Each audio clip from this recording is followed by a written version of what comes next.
Salam, hər vaxtınız xeyirli olsun uşaqlar. Bizim bugünkü mövzumuz həyat bilgisi 1-ci sinif dərs 18 yaxşı xüsusiyyətlər olacaq. Yaxşı xüsusiyyətlər insanın bəzəyidir, bəli, bizi şəkilləndirən, bizi daha yaxşı göstərən xüsusiyyətlərimiz məhz yaxşı xüsusiyyətlərimizdir. Düzgünlükdür, xeyirxahlıqdır, çalışqanlıqdır və s. Şəkillərdə gördükləriniz haqqında danışın. Sizcə bu uşaqların hansı yaxşı xüsusiyyətləri sadalamaq olar?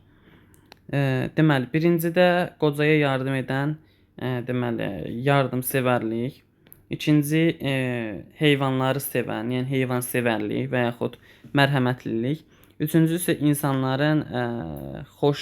insanları gəzdirir. Burada əlil olan bir qızı gəzdirməyə çalışır dostları.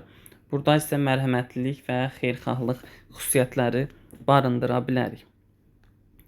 Xeyirxahlıq nədir? Siz kimi yardımsevər insan adlandırırsınız? Mən o insanı yardımsevər adlandırıram ki, insanlara kömək eləyən, heç bir zaman cins aid seçkiliyi etməyən, qoca, yaşlı, cavan demədən hər kəsə kömək eləyən, hər kəs üçün yaxşı və müsbət bir şeylər düşünən insanlar hər zaman xeyirxah insanlar olur. Sonra bu cizgi film qəhrəmanlarının hansı öz yaxşı xüsusiyyətləri ilə yadda qalıb işarələyin. Uşaqlar, mən Şireki görmüşəm, Şirekə baxmışam, Armayaya baxmışam. Bu deyəsən Maysa və Buluddur. Baxdıqlarımı deyim də. Bu deyəsən Maysa və Buluddur. Bu Kung Fu Pandadır. Bu Armayadır. Bu deyəsən Tık-Tık xanımındır. Bu da Şirekdir. Deməli, bunlar hansı yadda qalıb? Armaya hər zaman insanlara yardım eləyirdi. Nə zaman çətinliyə düşən bir arı və yaxud digər heyvanlar olduqda Maya hər zaman ona kömək eləyirdi. Maysa və Buludda da elə idi. Maysa həmişə yardımsevər olmuşdu. Şirek də onu kimi. Hətta Şirek öz uzun qulağı ilə, yəni öz eşəyi ilə gəzərək onunla birlikdə yaxşılıq eləyirdi. Bunu da yadınıza qalsın. Çalışqan insanlar daha çox nəyə bənzədirlər? İşarələyin. Siz özünüz bununla bağlı nə müşahidə etmisiniz?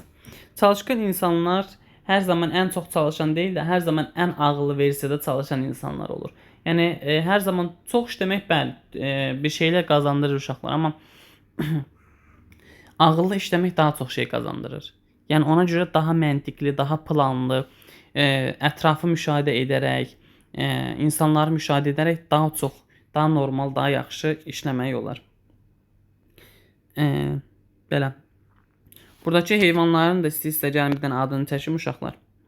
Deməli, tısbağa, qarışqa, arı və zürafə.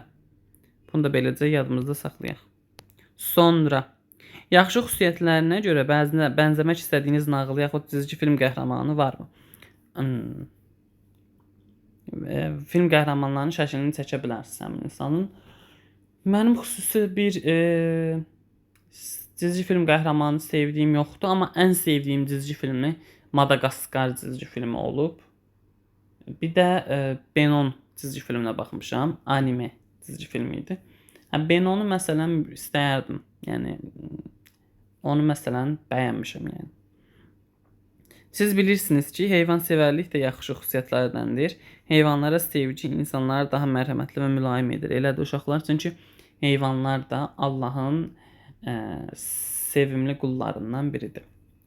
Düzgünlük, səmimiyyət, xeyirxahlıq kimi yaxşı xüsusiyyətlər də var və bununla da biz yanlış davranışlardan uzaqlaşırıq. Düzdür uşaqlar. Hər bir zaman səmimi olmaq, düzgünlük, xeyirxahlıq, hər bir zaman bunlar bizə həqiqətən də gələcəkdə daha yaxşı bir həyat qurmağımıza yardım eləyəcək uşaqlar. Belə. Bugünlük bu qədər uşaqlar. Sağ olun, salamat qalın. Gələn dərslərdə görüşərik.